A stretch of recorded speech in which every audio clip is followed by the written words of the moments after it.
राजधानी पटना को ऑक्सीजन देने वाला प्रोजेक्ट, जी हां, पटना मरीन ड्राइव के फेज 4 के सामने हम खड़े हैं। हमारे पीछे देख लीजिए, जहां ये फेज 3 खत्म हो रहा है, यहीं से इस फेज 4 का पार्ट शुरू हो जा रहा है।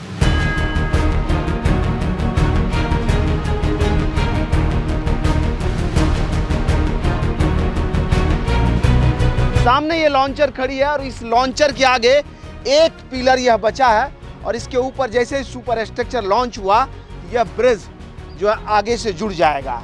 इसी के आगे एक और लॉन्चर वहां काम कर रहा है और उसके आगे भी 4-5 पिलर बचे हैं, ऐसा हमने सुना है। लेकिन ले चलेंगे, वहां की तस्वीरें दिखाएंगे। लेकिन आपको बता दें कि लगभग 3800 करोड़ की लागत से 20.5 किलोमीटर लंबे पटना मरीन ड्राइव का फेज 3 बनकर तैयार है और फेज 4 का काम भी आप समझ लीजिए अंतिम चरण में है। सामने हमें दिखाई दे रहा है, इस लॉन्चर के आगे एक पिलर बचा है जिस पर लॉन्चिंग का काम बचा हुआ है।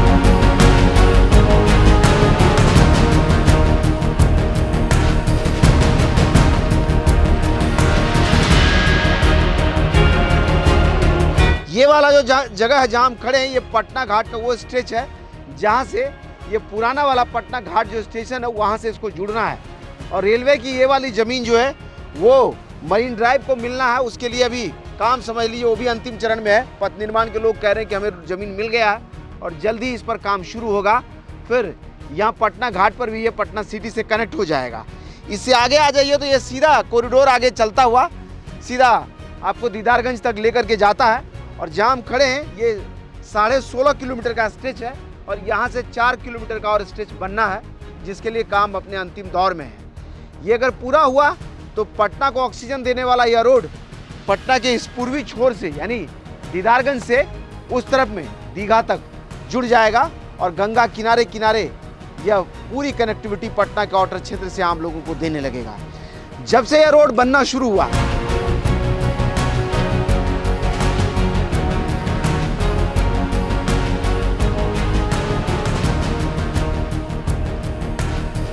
तब से लेकर के अब तक हमने हर फेज का आपको वीडियो दिखाया है कि कैसे कैसे इसका निर्माण कार्य आगे बढ़ रहा है। और ये वाला जो स्ट्रेच है, अगर कैमरा नज़दीक आ जाए तो यहाँ से देख लीजिए, सुपर स्ट्रक्चर जुड़ गया है, स्ट्रेसिंग भी हो गया है। वहाँ देखिए स्ट्रेसिंग किया हुआ जो गोला दिखाई दे रहा है, जो केबल स्ट्रेस करता है वो उसको क्लोज कर दिया गया और इसके ऊपर से अब एक्सपेंशन जॉइंट लगना है। फिर यह दोनों स्ट्रेच आपस में जुड़ जाएगा और ऐसे ही यह जुड़ता हुआ आगे बढ़ रहा है। आपको बता दें कि उधर जिधर से लॉन्चिंग कंप्लीट हो रहा है, लॉन्चिंग कंप्लीशन के साथ साथ में जो है दोनों ही तरफ का साइड वॉल, बीच का डिवाइडर साथ में कंपनी बनाते जा रही है। इस वाले स्ट्रेच का काम जो है एसपी सिंगला नाम की कंपनी कर रही है। और जहां हम खड़े हैं, ये वाला जो स्ट्रेच है इसको गावर कंस्ट्रक्शन ने बनाया है। और दीघा से लेकर के गाय घाट का जो स्ट्रेच है इसको नवयुगा नाम की कंपनी ने बनाया है। और 3 कंपनियों ने मिल करके इस पूरे स्ट्रेच को तैयार कर रही है, जिसमें ये वाला जो पार्ट है फेज 4 जिसको एसपी सिंगला बना रही है, ये भी अब अपने अंतिम चरण में है। ये हमको लगता है कि अगली बार वीडियो रिकॉर्ड करेंगे तो यहाँ से आपको जुड़ा हुआ मिलेगा और उसके अगली बार अगर रिकॉर्ड करेंगे तो हमको लगता है कि यह दीदारगंज तक जुड़ जाएगा। इन दोनों वीडियो का आपको इंतजार कीजिएगा। अभी ले चलते हैं, आपको आगे की तस्वीरें दिखाते हैं, बने रहिए हमारे साथ। पटना घाट की तरफ से चलते हुए हम आ गए और ये दीदारगंज के तरफ वाला लॉन्चर है, देख लीजिए।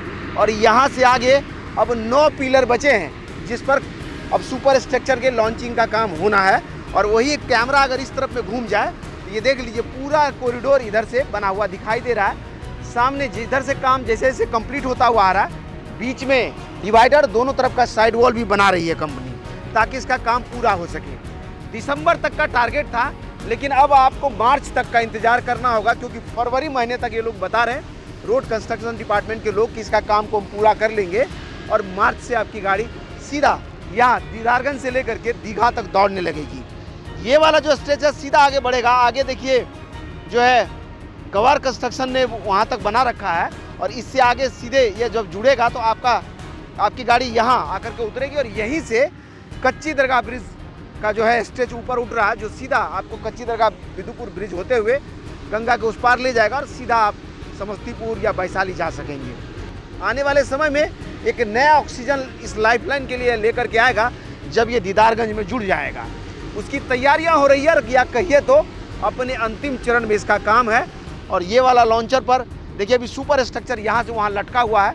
1-2 दिन बाद आएंगे तो यह पूरा तरह से असेंबल दिखेगा और एक पिलर, इस पिलर से उस पिलर के बीच में जुड़ा हुआ भी आपको मिलेगा।